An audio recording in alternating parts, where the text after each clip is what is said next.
In this video, we are going to give you an introduction into virtual reality with a flight simulation from a real-world pilot's perspective, how I use VR to keep proficient with my real-world flying, and how you can enhance your flight sim experience with virtual reality to get as close to real-world flying as possible.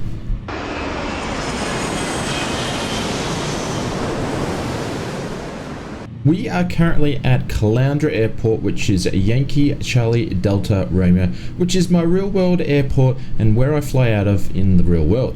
We're currently in Microsoft Flight Simulator 2024 using the Flyboy Simulations RAN 6 and the Pimax Crystal Light VR headset. To be fully transparent, this VR headset was provided to me by Pimax many months ago, with the only ask from me is to use for my enjoyment and create some content. I've been sitting on using this headset for many months now because I didn't want to promote the Crystal Light because they just gave it to me. But I wanted to create virtual reality content as a feature of Flight Sim and how you can use it to create a more realistic flight experience. That being said, this is the 6th VR headset I have used for Flight Sim over the years, and by far it's one of the best in terms of ease of use, clarity, and long-term sim sessions. And I do have a link in the description below if you want to check it out, and a big thank you to Pimax for providing this VR headset. All my comments about the Crystal Light in this video and future ones are all my own opinion. As I've mentioned before, we are in the RAN 6. I've chosen this aircraft for the video today as it's the closest in performance to the aircraft I fly in the real world, but the RANS is a high wing aircraft. Normally I fly low wing aircraft, and you'll see why VR makes this more important. Today we're going to conduct one of the hardest things to do in flight simulation, in my opinion, which is flying a circuit or a pattern, depending on what country you're from and how you say it. And the reasons why I say this is one of the hardest things to do when you're flying at an uncontrolled airport conducting circuits, you have many factors to take into consideration, such as weather, situation awareness, traffic, radio calls, aircraft configuration, safety checks, turns, ascends and descends, and more. All of this is within minutes, and using a 2D, a normal PC screen, doesn't even come close to building a picture of the real thing and the feeling of doing it at the same time. You need to have your head on a swivel in the real world and use your senses to take all this information in, and VR can help you provide that from your flight simulations at home. That all being said, let's get into flying and let me walk you through flying a circuit in VR. Atlanta traffic, RANS 76182 is taxiing to holding point runway 23. Atlanta traffic. At this point of the flight, we have completed our run-up checks and we've been monitoring the radio to see who's flying in the circuit. This is a busy airport in the real world as they conduct many student training flights here. We are taking off on runway 23 and we're keeping an eye on traffic that are about to turn on base, as we will need to give way to them before we can enter the runway.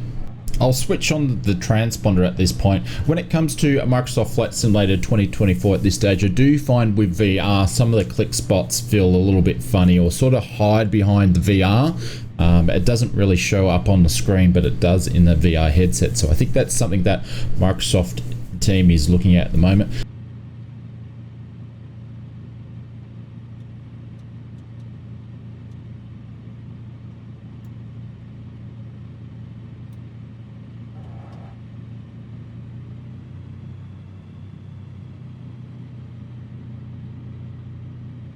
But we are scanning using VR to the left side or to the north side, as you can see here. I am actually looking for aircraft as I'm pulling up to the holding point 23. If someone was making a call, I would be able to see them land, and that's what we're keeping an eye out for. We're just having a quick look at the windsock that is down to the south, and we're just going to take another quick look before we make our call, and then we'll roll across the holding point here. Atlanta traffic, RANS 76182 is entering and lining up on runway 23. Atlanta traffic.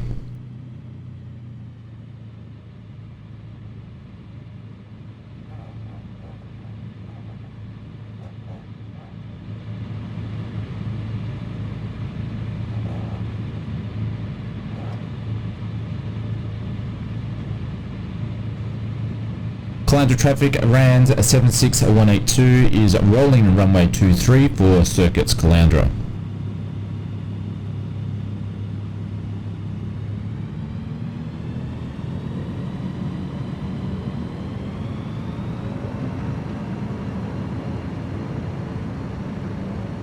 time to rotate already. She really wants to fly.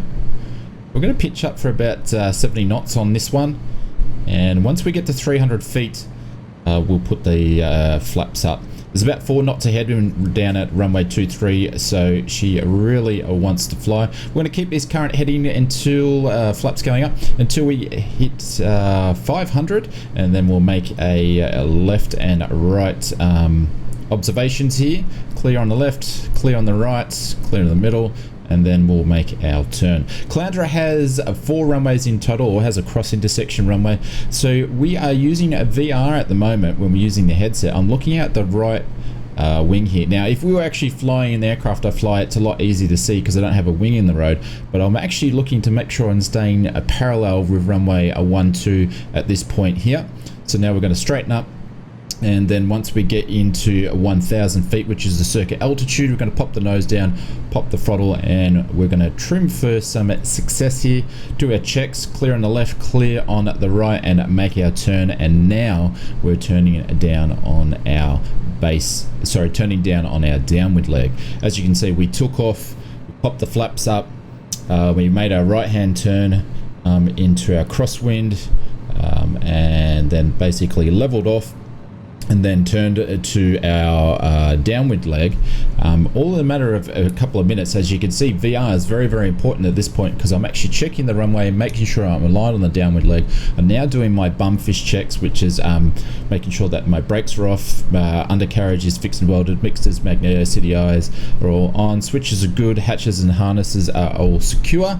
And now we're keeping our eye out on the right hand side. Using VR, I'm making sure that I'm about to hit the threshold to get ready for slow flight here, but also I'm scanning and making sure who's in front of me, who's in the circuit. At this stage I would be able to see if someone's on the downwind leg, I'll be able to see if someone's actually on the base leg, or I'll be able to see someone that's actually on short and final. Obviously in this situation we don't have anybody, but we would be able to see at this point. So now we're getting ready, we're actually doing slow flight here. So we're popping the first notch of flaps down. Caloundra traffic around 76182, turning base runway 23, touch and go, Caloundra traffic. We are only required to make a call on our base turn if we're doing circuits. We're trying to make sure that our radio calls are sharp, to the point, and not overloading too much that's on the local frequency.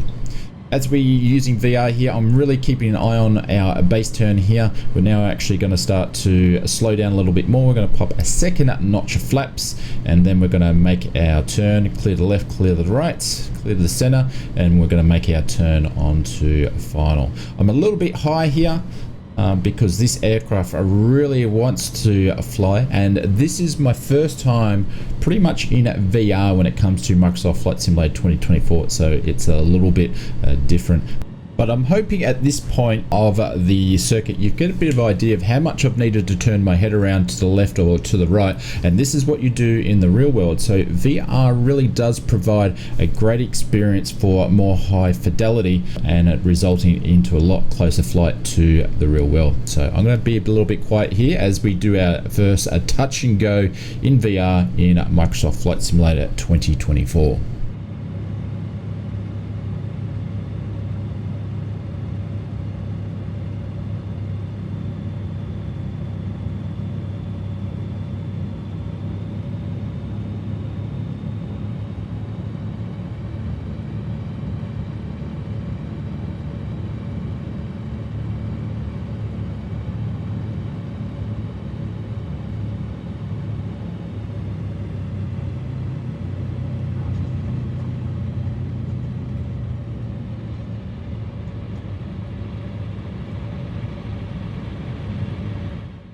Landing was okay, but I do apologize for the touch and go here. I don't have the muscle memory yet using VR again to finding out where my flaps and things are in Microsoft Flight Simulator 2024. One thing we want to do once we do the touch and go is we want to make sure that our flaps are configured for takeoff and that our aircraft is trimmed. And here we go again. Once we get to 300 feet, we'll pop the flaps up, we'll keep pitching up, and then once we get to 500, we will be making a turn. During this flight, I did complete 3 circuits, the next touch and go, which we're going to skip right to the end of that landing so you can see, because I'm thinking the length of the video.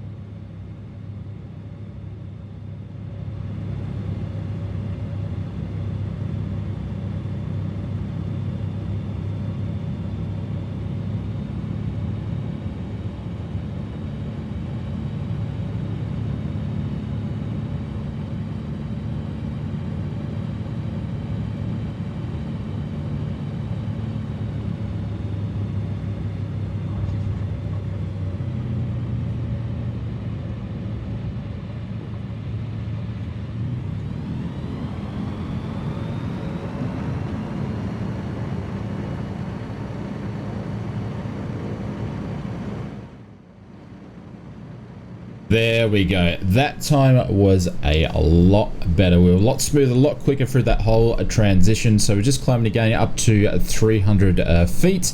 Then we'll pop the flaps up and then keep this attitude going until we get to 500. Then we'll make our turn. I do want to apologize just to going back and having a look at the video. The detail that's actually been shown from the VR that you guys can see is obviously not even close to what I can see, but I'll get better at that. If you guys want to see more VR type videos from me, let us know in the comments below, but we'll make sure that we clean the video up a little bit more, and also make sure there's not as much movement about on the headset. So again, we are looking for runway 12. Make sure it's in our vision there, and then once we get to 1,000 feet, we're going to level up, do a level off I should say, and do some LPAT, clear on the left, clear on the right, and we will make our turn.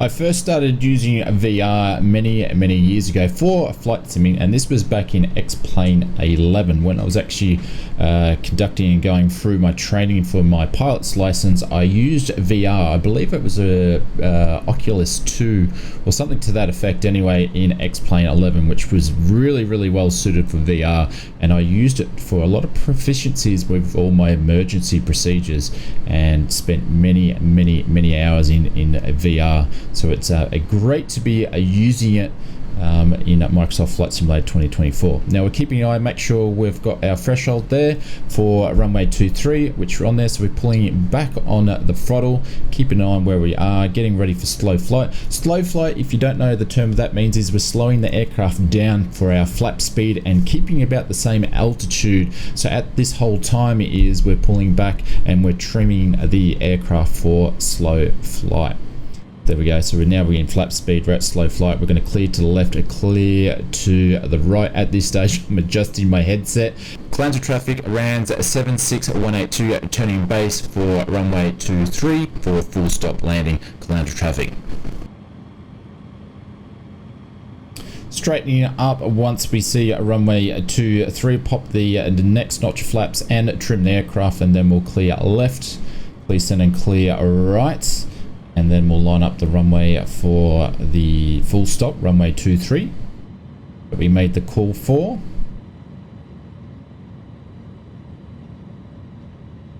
Go, making our turn. I'm noticing we're probably a little bit high at this stage, but that's okay. We've got plenty of time to get the altitude correctly, but we may put a little bit of a slip in here just for a little bit of fun as we get a little bit closer to the runway.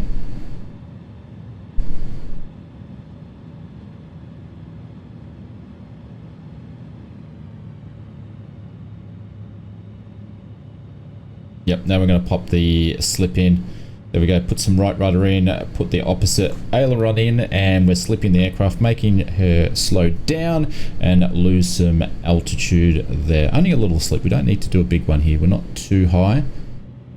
We're going to lose more. She's going to start dropping a fair bit now. There we go, that's exactly what we want. Now we need to get out of the slip, but I'm going to be quiet now so you can watch the landing.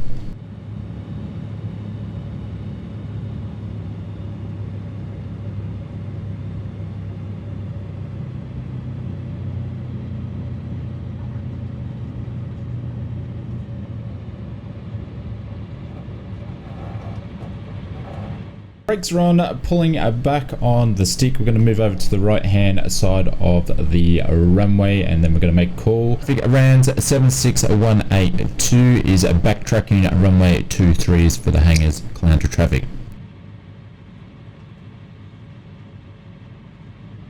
The intention of this video was really to showcase what VR can actually do from a real-world pilot's perspective, when it comes to being proficient with real world flying, and also using it as a bit of a training guide. As I mentioned before, I used it a lot for training to actually get my pilot's license many years ago. This video was actually inspired by a good friend of ours, Steve, over at the VR Flight Sim Guy, who actually did a video showcasing VR and what it means to him, and I thought this is a good idea to do it from a pilot's perspective and what VR means to me. So I want to say a big thank you to our friends over at Pimax for sending this headset over so I could actually use it, and thank you for being patient while I've been waiting to create a video for this. And if you want to see more Flight Simulator VR content here in the channel, please let us know and I will come up to something. If you like this type of style or we can do other things, just let us know. Caloundra traffic around 76182 is clear of all runways at Caloundra traffic. Please stick around to the end of this video. I'm just going to pop a little bit of a clip so you guys can see from a VR perspective to a real world perspective of a quick landing into Caloundra with me flying at runway 23. Please hit that subscribe button if you enjoyed the video, and leave a comment in the description below, and we will see you on another video real soon.